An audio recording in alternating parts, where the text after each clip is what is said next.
I never thought the sound that would change everything in my life would be metal smashing against metal, echoing down a quiet suburban street, but that's exactly how it started.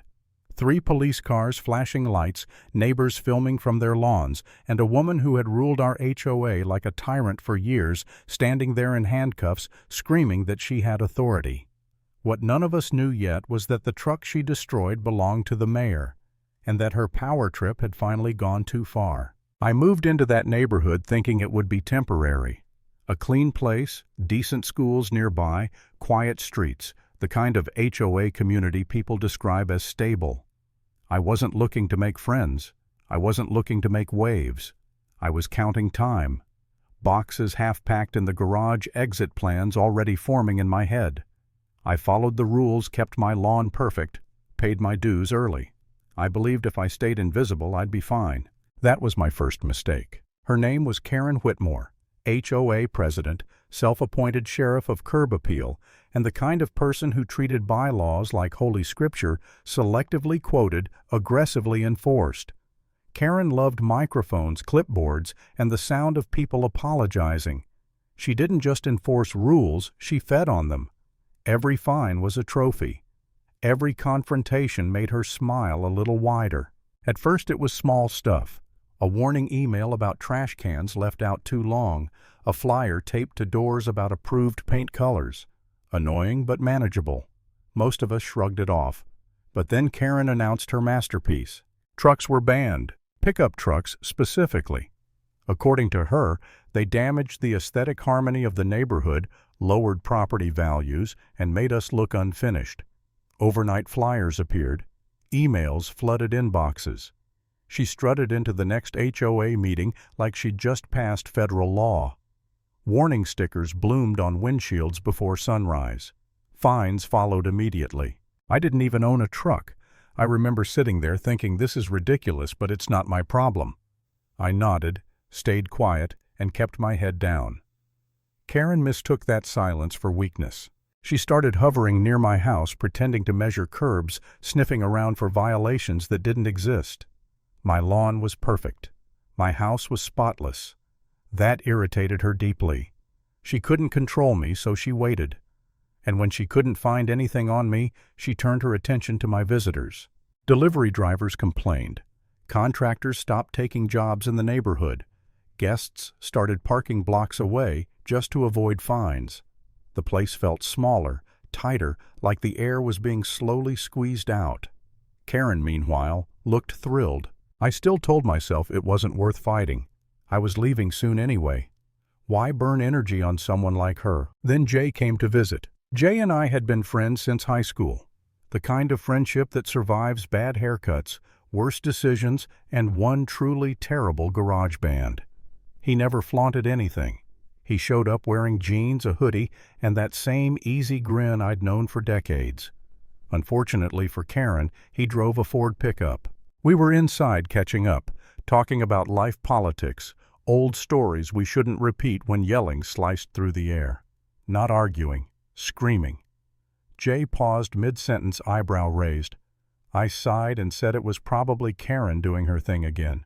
I joked she might be ticketing someone for wearing the wrong color socks. Then came the sound. Not a tap, not an accident. A crack, sharp, deliberate. Another strike followed, vibrating through the windows. My stomach dropped.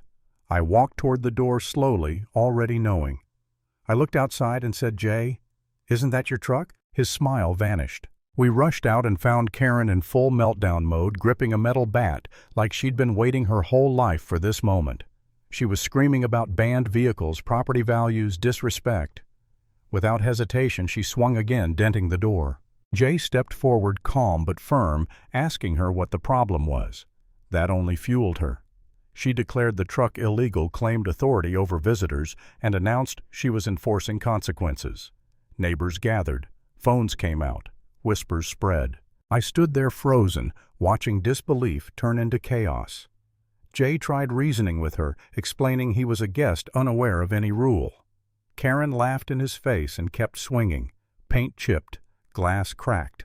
She looked victorious. That's when it hit me. This was never about trucks. This was about power.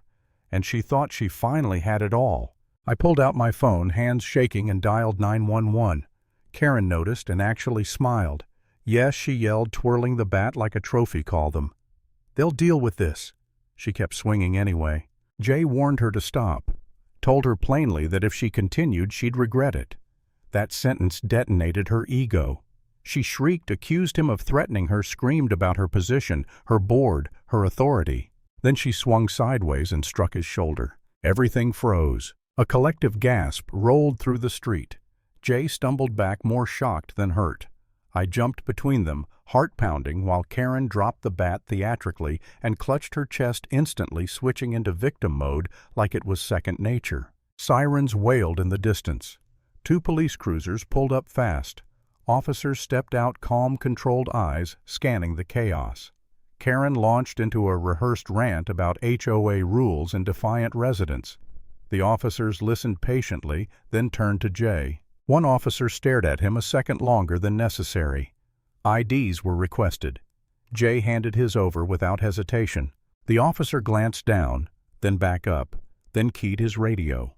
The atmosphere shifted. Then the question came, clean and devastating. "Ma'am, did you know this man is the mayor of this city?" Karen's face drained of color. Her mouth opened, closed.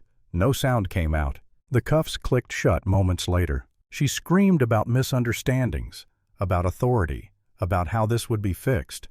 None of it mattered anymore. Cameras were rolling. Neighbors were recording. Her tantrum became evidence. Jay refused special treatment, which somehow made it worse.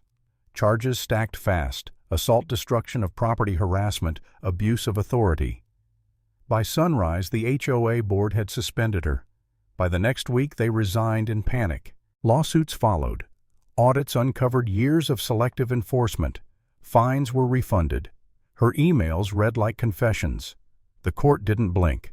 I watched it all unfold quietly, still shaking, still processing how close I'd come to doing nothing again. How long I'd told myself it wasn't my fight, that staying silent was safer. Karen lost everything she used to threaten people with. Her title, her influence, her audience. She stood smaller at sentencing, stripped of the power she'd worshipped. No speech saved her. No rule protected her. I left the neighborhood not in fear but in clarity. Here's the truth I learned the hard way.